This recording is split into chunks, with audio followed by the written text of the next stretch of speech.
ഷവോമിയുടെ Xiaomi 14 എന്ന പുതിയൊരു smart phone Indian മാർക്കറ്റിൽ ലോഞ്ച് ചെയ്യാൻ പോകുന്നുണ്ട്. ഇത് ഷവോമിയുടെ ഇനി വരാൻ പോകുന്ന ഫ്ലാഗ്ഷിപ്പ് സ്മാർട്ട് ഫോൺ ആണ്. ഈ ഒരു ഫോണിന്റെ ഇന്ത്യയിലെ ലോഞ്ച് ഡേറ്റ് ഇപ്പം ഒഫീഷ്യലായിട്ട് തന്നെ കൺഫേം ആയിട്ടുണ്ട്. പിന്നെ ഫീച്ചേഴ്സിനെ പറ്റിയിട്ടുള്ള പല കാര്യങ്ങളും പറയാൻ കഴിഞ്ഞിട്ടുണ്ട്. മുമ്പ് ചൈനീസ് മാർക്കറ്റിൽ ഈ ഒരു സ്മാർട്ട് ഫോൺ ലോഞ്ച് ചെയ്തിട്ടുള്ളതാണ്. എന്തായാലും ഈ ഒരു വീഡിയോയിൽ നമ്മൾ നോക്കാൻ പോകുന്നത് ഷവോമി 14 എന്നുള്ള സ്മാർട്ട് ഫോണിനെ പറ്റിയിട്ടാണ്. വീഡിയോ തുടങ്ങുന്നതിന് മുമ്പ് പറയാനുള്ള ഒരു കാര്യം എന്താ വെച്ചാൽ, നിങ്ങൾ ടെക് വാർത്തകൾ ഫോളോ ചെയ്യാൻ താല്പര്യമുള്ളവരാണെന്നുണ്ടെങ്കിൽ നമ്മുടെ വാട്സപ്പ് ചാനലിലോ അല്ലാന്നുണ്ടെങ്കിൽ ടെലഗ്രാം ചാനലിലോ ജോയിൻ ചെയ്യാവുന്നതാണ്.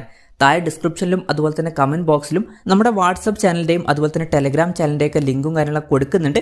അവിടെ റെഗുലർ ആയിട്ടുള്ള ടെക് അപ്ഡേറ്റ്സും കാര്യങ്ങളൊക്കെ ലഭിക്കുന്നതായിരിക്കും. ആദ്യം നമ്മൾ ഫീച്ചേഴ്സും കാര്യങ്ങളൊക്കെ നോക്കുകയാണെന്നുണ്ടെങ്കിൽ ഡിസ്പ്ലേയുടെ കാര്യത്തിൽ ഷവോമി 14 6.36 ഇഞ്ചിന്റെ 1.5K ഡിസ്പ്ലേ വന്നേക്കാം.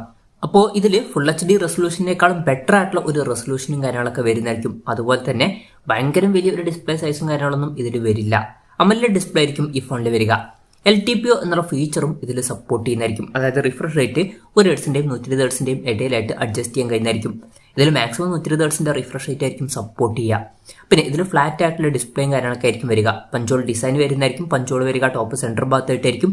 12-bit ഡിസ്പ്ലേ പോലുള്ള ഫീച്ചേഴ്സ് ഒക്കെ ഇതിൽ സപ്പോർട്ട് ചെയ്യുന്നതായിരിക്കും. ഡോൾബി വിഷന്റെ സപ്പോർട്ടും ഇതിൽ വരുന്നതായിരിക്കും. ഫോണിന്റെ പീക്ക് ബ്രൈറ്റ്നസ് വരിക 3000 നിറ്റ്സ് ആയിരിക്കും. 2260 ഹെർട്സിന്റെ PWM ടിമ്മിംഗ് എന്നുള്ള ഫീച്ചർ ഇതിൽ സപ്പോർട്ട് ചെയ്യുന്നതായിരിക്കും. അതുപോലെ തന്നെ ഫോണിന്റെ ഫ്രണ്ടിൽ ഗൊറില്ല ഗ്ലാസ് വിക്ടേഴ്സിന്റെ പ്രൊട്ടക്ഷനും വരുന്നതായിരിക്കും. അപ്പം ഈ ഒരു ഫോണിൽ അത്യാവശ്യം നല്ല ഡിസ്പ്ലേ ഫീച്ചേഴ്സും കാര്യങ്ങളൊക്കെ വരാൻ സാധ്യതയുണ്ട്. In display finger print sensor ഈ ഫോണിൽ വരുന്നതായിരിക്കും. ഫോണിന്റെ വെയിറ്റ് വരിക 193 ഗ്രാം ആയിരിക്കും. തിക്നെസ് വരിക 8.2 mm ആയിരിക്കും. പിന്നെ IP68 റേറ്റിംഗ് ഇതിൽ സപ്പോർട്ട് ചെയ്യുന്നതായിരിക്കും. അപ്പം ഈ ഫോൺ വാട്ടർ റെസിസ്റ്റന്റും അതുപോലെ തന്നെ ഡസ്റ്റ് റെസിസ്റ്റന്റും ആയിരിക്കും. നല്ലൊരു കാര്യം തന്നെയാണ്. ഇനി പ്രോസസറിന്റെ കാര്യത്തിലോട്ട് വരികയാണെന്നുണ്ടെങ്കിൽ സ്നാപ്ഡ്രാഗൺ 8 Gen 3 എന്ന ഫ്ലാഗ്ഷിപ്പ് പ്രോസസറുമായിട്ടായിരിക്കും ഈ ഒരു സ്മാർട്ട് ഫോൺ വരിക.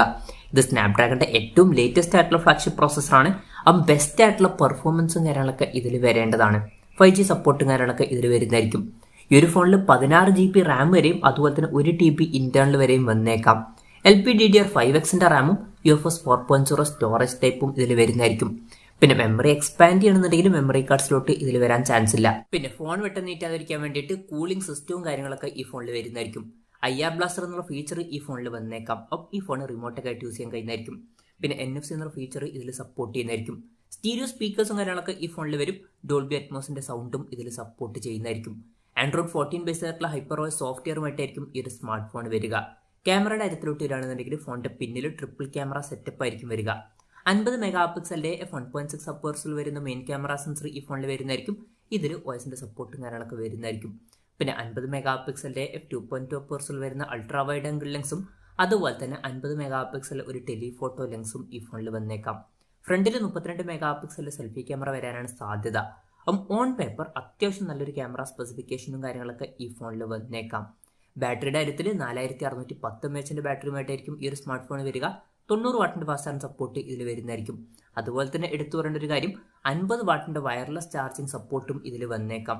പിന്നെ 10 വാട്ടിന്റെ റിവേഴ്സ് വയർലെസ് ചാർജിംഗ് എന്നുള്ള ഫീച്ചറും ഇതിൽ സപ്പോർട്ട് ചെയ്യുന്നതായിരിക്കും. Type-C ചാർജിംഗ് പോർട്ടുമായിട്ടായിരിക്കും ഈ ഒരു സ്മാർട്ട് ഫോൺ വരിക. ഇതിൽ USB 3.2 Gen 1ന്റെ സപ്പോർട്ടും കാര്യങ്ങളൊക്കെ വരുന്നതായിരിക്കും. അപ്പം ഇതൊക്കെയാണ് ഫീച്ചേഴ്സിനെ പറ്റി പറയാനുള്ള കാര്യങ്ങൾ. ഇനി ലോഞ്ച് ഡേറ്റിന്റെ കാര്യം പറയുകയാണെന്നുണ്ടെങ്കിൽ March 7 ഈ സ്മാർട്ട് ഫോൺ ഇന്ത്യൻ മാർക്കറ്റിൽ ലോഞ്ച് ചെയ്യാൻ പോകുന്നത്. ഈ ഒരു കാര്യം ഇപ്പം ഒഫീഷ്യലായിട്ട് തന്നെ കൺഫേം ആയിട്ടുണ്ട്. വിലയുടെ കാര്യം പറയുകയാണെന്നുണ്ടെങ്കിൽ അതിനെ പറ്റിയിട്ടുള്ള ന്യൂസുകളൊന്നും ഇപ്പം പുറത്ത് വന്നിട്ടില്ല. എന്നാലും മുമ്പ് ചൈനീസ് മാർക്കറ്റിൽ ഈ ഒരു സ്മാർട്ട് ഫോൺ 45,500 രൂപ പ്രൈസ് റേഞ്ചിലായിട്ടാണ് ലോഞ്ച് ചെയ്തിട്ടുള്ളത്. പക്ഷേ ഇന്ത്യൻ മാർക്കറ്റിൽ മിക്കവാറും ഈ ഫോണിന്റെ വില കുറച്ചും കൂടി കൂടാൻ ചാൻസ് ഉണ്ട്.